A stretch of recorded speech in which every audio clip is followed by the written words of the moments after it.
Court ने कहा 4 मई को जारी आदेश में संशोधन नहीं होगा, फैसले पर आपत्ति है, सुप्रीम कोर्ट ने चुनौती दे सकते हैं। 5 याचिकाओं पर हुई हाई कोर्ट में सुनवाई। हाई कोर्ट का निर्णय देखने के बाद राज्य सरकार आगे का निर्णय लेगी। राज्य सरकार कोर्ट जाने के बारे में कानूनी सलाह मांगेगी तो फैसला देखने के बाद संविधान के तहत अपनी सलाह दूंगा। पीके शाही।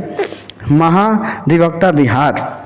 सरकार की ओर से पेश दलील को मंजूर किए जाने पर आदेश को पुनरीक्षित करना होगा। यदि किसी को फैसले पर आपत्ति है तो वह सुप्रीम कोर्ट में चुनौती देने के लिए स्वतंत्र है।